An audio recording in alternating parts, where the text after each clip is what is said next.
मासिक धर्म के दौरान कौन से कार्य नहीं करने चाहिए दोस्तों? एक बार देवी सत्यभामा और भगवान श्री कृष्ण विश्राम कर रहे होते हैं।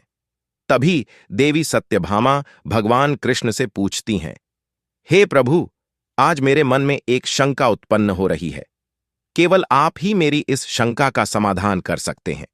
भगवान कृष्ण कहते हैं, हे प्रिय, तुम्हारे मन में जो भी शंका हो, निसंकोच होकर पूछो। मैं तुम्हारी सभी शंकाओं का समाधान अवश्य करूंगा। देवी सत्यभामा कहती है, हे प्रभु, किस श्राप के कारण स्त्रियों को मासिक धर्म की पीड़ा सहन करनी पड़ती है? मेरा दूसरा प्रश्न यह है, प्रभु, एक रजस्वला स्त्री को कौन से कार्य नहीं करने चाहिए जिससे उन्हें पाप लगता है? भगवान कृष्ण कहते हैं, हे देवी, आज तुमने मानव जाति के कल्याण के लिए बहुत ही उत्तम प्रश्न किया है। तुम्हारे इन सभी प्रश्नों का उत्तर देव शर्मा की इस प्राचीन कथा से प्राप्त हो जाएगा।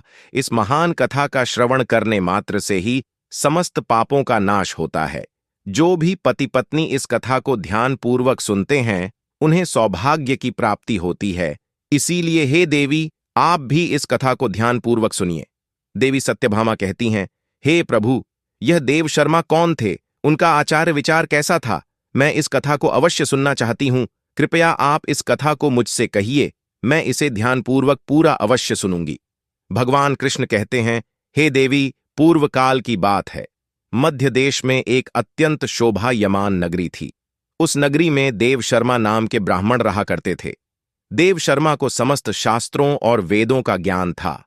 वह परम बुद्धिमान, गुणवान तथा धर्म कार्य में तत्पर रहता था। सभी वर्णों के लोग उन्हें बड़ा सम्मान देते थे। वे प्रतिदिन यज्ञ, दान, धर्म तथा संध्या उपासना किया करते थे। वे पशुपुत्र, बंधु बांधव तथा धन संपत्ति से संपन्न थे। देव शर्मा की पत्नी का नाम भगना था। वह भी अत्यंत चरित्रवान, गुणवान तथा पतिव्रता, धर्म का पालन करने वाली स्त्री थी। फिर एक दिन देव शर्मा ने अपने घर पर सत्यनारायण की पूजा रखी और सभी ब्राह्मणों को स्वयं जाकर निमंत्रण दिया। नगर में निवास करने वाले समस्त मनुष्यों को उसने पूजा के लिए तथा भोजन के लिए बुलाया। फिर पूजा के दिन समस्त ब्राह्मण उसके घर पर पधारे।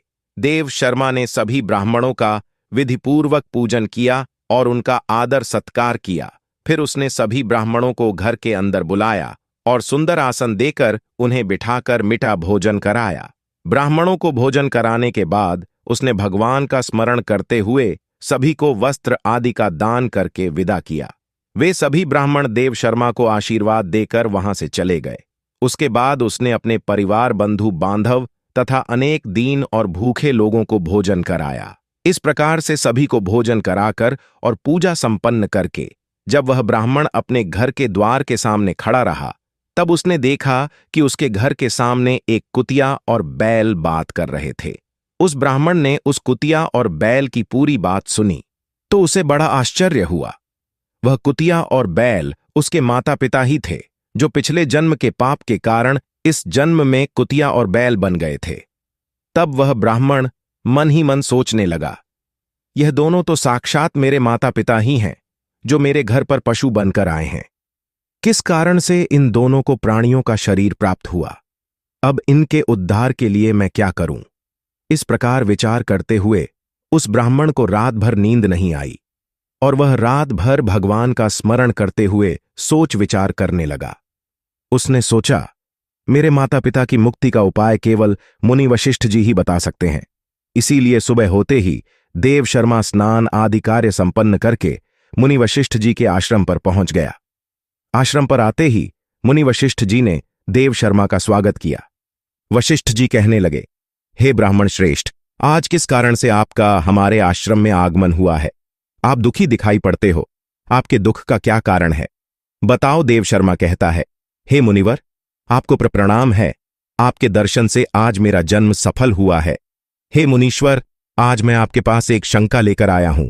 कृपया आप ही मुझे इस दुख से बाहर निकाल सकते हैं। मैं अत्यंत दुखी और दुर्बल हो गया हूं। वशिष्ठ जी कहते हैं, हे ब्राह्मण, दुख ना करो। तुम्हारी जो भी शंका हो, निसंकोच होकर पूछो। मैं अवश्य तुम्हारी शंका का समाधान करूंगा। फिर देव शर्मा कहता है, हे मुनिवर, कल मैंने अपने घर पर भगवान कृष्ण का पूजन किया तथा अनेक ब्राह्मणों को और भूखे लोगों को भोजन कराया। विधिपूर्वक भगवान का पूजन किया। फिर मेरे द्वार पर एक कुतिया और एक बैल आ गया। दोनों मेरे घर के सामने खड़े होकर बात कर रहे थे। सबसे पहले कुतिया उस बैल से इस प्रकार से कहने लगी, हे स्वामी, आज जो घटना घटी उसे सुनिए। हमारे पुत्र के घर में ब्राह्मणों के भोजन के लिए जो दूध रखा था, एक सांप ने उस दूध के बर्तन में अपना विष उगल दिया था, जिसे देखकर मुझे बड़ी चिंता होने लगी। उसी दूध से भोजन बनने वाला था। अगर सभी लोग उस दूध को खा लेते तो उनकी मृत्यु हो जाती। इसीलिए मैंने उस बर्तन में से सारा दूध पी लिया। जब बहू की दृष्टि मुझ पर पड़ी तो उसने मुझे खूब पीटा, जिससे मेरा अंग भंग हो गया। मुझे बहुत पीड़ा हो रही है। इसी कारण से मैं लड़खड़ाते हुए चल रही हूं।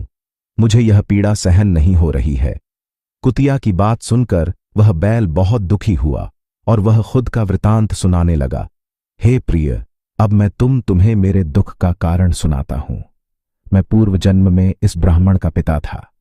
आज इस ब्राह्मण ने सभी लोगों को भोजन कराया, किंतु इसने मेरे सामने घास तक नहीं डाली और ना ही मुझे जल पिलाया। इसी कारण से मैं बहुत दुखी हो गया हूं। फिर देव शर्मा कहने लगा। इस प्रकार से अपने माता पिता को कुतिया और बैल के रूप में ऐसा बोलते हुए देखकर मुझे बड़ा दुख हो रहा है। मुझे रात भर नींद नहीं आ रही है। हर क्षण मुझे चिंता सता रही है। मैंने कभी कोई पाप नहीं किया है, हमेशा धर्म के कार्य किए हैं। फिर भी मेरे माता पिता को ऐसे कष्ट झेलने पड़ रहे हैं। इसी कारण से आज मैं आपके पास आया हूं। कृपया आप अपनी योग्य शक्ति से पता करके मुझे बताइए, किस कारण से मेरे माता पिता की ऐसी दुर्दशा हुई है और उनकी मुक्ति के लिए मुझे कौन सा कर्म करना चाहिए।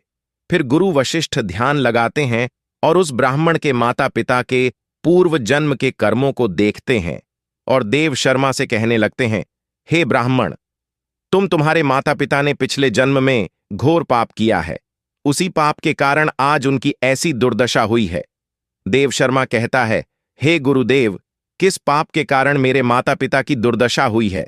कृपया विस्तार से बताइए, मैं जानना चाहता हूं। फिर आर्षि वशिष्ठ कहते हैं, हे ब्राह्मण देवता, तुम ध्यान से सुनो। यह बैल जो तुम्हारे पिता हैं, यह पिछले जन्म में कुंडी नगर के श्रेष्ठ ब्राह्मण रहे हैं। इन्होंने एक दिन एकादशी का व्रत करके भोजन किया था। एकादशी के व्रत के दिन इसने दान धर्म भी नहीं किया। इसने द्वार पर आई गायों को कभी भोजन नहीं खिलाया। इसने अपने पितरों का श्राद्ध भी विधिपूर्वक नहीं किया। तुम्हारे पिता ने पिछले जन्म में मासिक धर्म के दौरान ही तुम्हारी माता के साथ संबंध बनाया था और इसी पाप के कारण इसे इस जन्म में बैल का रूप प्राप्त हुआ है। अब तुम्हारी माता के बारे में सुनो। तुम्हारी माता ने रजस्वला होते हुए भी भोजन बनाया। मासिक धर्म के दौरान ही इसने भगवान की पूजा की, तुलसी को जल चढ़ाया। रजस्वला होते हुए भी इसने भगवान को भोग लगाया। इसी कारण से इसे महापाप लगा है। मासिक धर्म के दौरान स्त्री 3 दिनों के लिए अपवित्र हो जाती है। मासिक धर्म के दौरान स्त्री को पूजा पाठ नहीं करना चाहिए। स्त्री को इन 3 दिनों में अपने बाल भी नहीं धोने चाहिए। इससे पति की आयु कम होती है। मासिक धर्म के दौरान पेड़ पौधों को स्पर्श न करें। रजस्वला स्त्री के साथ संबंध भी नहीं बनाना चाहिए। जो पुरुष रजस्वला के साथ संबंध बनाता है उसे ब्रह्म हत्या का पाप लगता है। जो रजस्वला के वस्त्रों को स्पर्श करता है उसे भी पाप लगता है। रजस्वला स्त्री के शरीर में 3 दिनों तक ब्रह्म हत्या का पाप निवास करता है और चौथे दिन ही वह स्नान करके पवित्र हो जाती है। चौथे दिन स्नान करने के पश्चात रजस्वला स्त्री को अपने पति का मुख देखना चाहिए। अन्य किसी पुरुष का मुख नहीं देखना चाहिए। यदि पति समीप ना हो तो सूर्यदेव के दर्शन करने चाहिए। गुरु वशिष्ठ कहते हैं, हे ब्राह्मण, इसी पाप के कारण तुम्हारे पिता को बैल और तुम्हारी माता को कुतिया का जन्म प्राप्त हुआ है।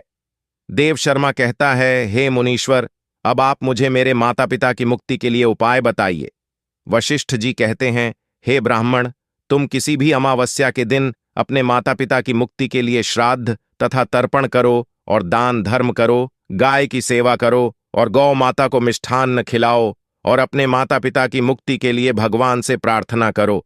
फिर ब्राह्मण वही करता है और फिर उसके माता पिता को समस्त पापों से मुक्ति मिलती है। भगवान कृष्ण माता सत्यभामा से कहते हैं, हे देवी, मैंने तुम्हें रजस्वला स्त्री को कौन से कार्य नहीं करने चाहिए, इस विषय में बता दिया है। अब मैं तुम्हें बताता हूं किस कारण से स्त्री को मासिक धर्म से गुजरना पड़ता है। सत्य युग में कालकेय नाम से प्रसिद्ध दानव हुआ करते। दानव होने के कारण उनका स्वभाव उग्र था और वे हमेशा ही युद्ध करने के लिए तत्पर रहते थे। फिर एक दिन सभी दानव वृत्रासुर के साथ मिलकर स्वर्गलोक पर चढ़ाई करने लगे। उन असुरों के पास भयंकर शक्तिशाली अस्त्र थे जिसका देवता सामना न कर सके और भागकर ब्रह्मदेव के पास चले गए। फिर ब्रह्मदेव ने उन्हें असुरों को परास्त करने का उपाय बताते हुए कहा, हे इंद्र, तुम इसी क्षण दधीच के पास जाओ। वे उनके शरीर की हड्डियों से तुम्हें अस्त्र शस्त्र प्रदान करेंगे। उन्हीं अस्त्रों का प्रयोग करके तुम वृत्रासुर का वध कर सकोगे। फिर सभी देवता महर्षि दधीच के आश्रम पर जाते हैं और उन्हें प्रार्थना करके अस्त्र प्रदान करने की विनती करते हैं। फिर संसार के कल्याण के लिए महर्षि दधीच अपने शरीर की हड्डियों से अस्त्र शस्त्र निर्माण करते हैं। उन्हीं अस्त्रों में से एक वज्र नाम का अस्त्र होता है जिसे देवराज इंद्र धारण कर लेते हैं। फिर सी देवता गण वृत्रासुर के साथ युद्ध करने के लिए निकल जाते हैं।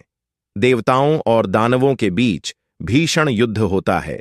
सभी देवता आकाश में दानवों से युद्ध के लिए एकत्रित हो जाते हैं और प्रहार करने लगते हैं। अग्निदेव अग्नि के प्रहार से दैत्यों को दग्ध करने लगते हैं। अग्नि के प्रभाव से दैत्यों का अंग अंग जलने लगता है। फिर वरुण देव जल की वर्षा से दैत्यों को डुबो देते हैं, जिससे दैत्य त्राहि त्राहि करने लगते हैं। अनेक दिनों तक इस प्रकार से दैत्यों और देवताओं के बीच में भीषण युद्ध चलने लगता है। फिर देवराज इंद्र और वृत्रासुर आमने सामने आ जाते हैं। दोनों के बीच भीषण युद्ध होता है और फिर देवराज इंद्र अपने वज्र का प्रहार करके वृत्रासुर को मार डालते हैं। उस दानव वृत्रासुर की मृत्यु होते ही उसके शरीर से ब्रह्म हत्या बाहर निकलती है और इंद्र का पीछा करने लगती है। फिर वह ब्रह्म हत्या इंद्र के शरीर में प्रवेश कर लेती है, जिससे इंद्र को ब्रह्म हत्या का पाप लगता है। देवराज इंद्र ब्रह्मदेव के पास जाते हैं और उनसे ब्रह्म हत्या से छुटकारा दिलाने के लिए कहते हैं। फिर ब्रह्मदेव उस ब्रह्म हत्या को इंद्र के शरीर से निकलने की आज्ञा देते हैं और वह ब्रह्म हत्या इंद्र के शरीर से बाहर निकलकर ब्रह्मदेव से कहने लगती है, हे परमपिता, अभी तक मैं वृत्रासुर के शरीर में निवास कर रही थी, क्योंकि उसने अनेक ब्रह्म हत्याएं की थीं। जब इंद्र ने उसकी हत्या की तो मैं इंद्र के शरीर में वास करने लगी। अब आप ही मुझे कोई उचित स्थान दीजिए जहां पर मैं रह सकूं। फिर ब्रह्मदेव कहते हैं, हे ब्रह्म हत्या, मैं तुम्हें उचित स्थान देता हूं। फिर ब्रह्मदेव ने ब्रह्म हत्या के 4 भाग किए और कहा, हे ब्रह्म हत्या, तुम्हारा 1/4 भाग अग्नि के भीतर रहेगा। जो भी मनुष्य अग्नि को आहुति नहीं देगा, तुम उसके शरीर में प्रवेश कर लेना। तुम्हारा दूसरा 1/4 भाग जल के भीतर रहेगा। जो भी जल में थूकेगा अथवा मल मूत्र का त्याग करेगा, तुम उसके शरीर में प्रवेश करोगी। फिर तीसरा 1/4 भाग पेड़ पौधों और वृक्षों के भीतर रहेगा। जो भी मनुष्य अकारण ही वृक्षों को काटेगा, उसे भी ब्रह्म हत्या का पाप लगेगा। फिर ब्रह्मदेव ने अप्सराओं को बुलाया और कहा, हे अप्सराओं, इस ब्रह्म हत्या का 1/4 भाग तुम ग्रहण करो। अप्सराएं कहने लगीं, हे प्रभु, आपकी आज्ञा से हम इसे ग्रहण करने के लिए तैयार हैं, किंतु हमें भी इससे मुक्ति का कोई उपाय बताइए। फिर ब्रह्मदेव कहने लगे, हे अप्सरा, जो भी पुरुष रजस्वला स्त्री के साथ संबंध करेगा, उसके अंदर यह ब्रह्म हत्या प्रवेश कर जाएगी। इस प्रकार से ब्रह्म हत्या के 4 भाग हुए, एक अग्नि में, दूसरा जल में, तीसरा वृक्षों में और चौथा स्त्रियों के अंदर प्रवेश कर गया। उसी ब्रह्म हत्या के भाग के कारण स्त्रियों को मासिक धर्म आता है। जो भी पुरुष मासिक धर्म के दौरान स्त्रियों को स्पर्श करता है अथवा उनके साथ संबंध बनाता है, उसे ब्रह्म हत्या का पाप लगता है। भगवान कृष्ण कहते हैं, हे देवी, इस प्रकार से मैंने आपको स्त्री के रजस्वला होने के पीछे की कथा और रजस्वला स्त्री को कौन से कार्य नहीं करने चाहिए आदि के विषय में बता दिया है। मां सत्यभामा कहती है, हे प्रभु, आज आपने मुझे बहुत ही महत्वपूर्ण ज्ञान दिया है।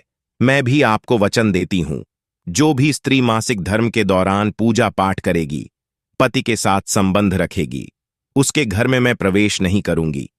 तो दोस्तों, इस प्रकार से मासिक धर्म के दौरान स्त्रियों को यह कार्य नहीं करने चाहिए। आपको यह कथा कैसी लगी? कमेंट करके जरूर बताएं। जानकारी अच्छी लगी तो वीडियो को लाइक जरूर करें। कमेंट में जय श्री हरिकृष्ण अवश्य लिखें। साथ ही चैनल को सब्सक्राइब करें। आप सभी का धन्यवाद।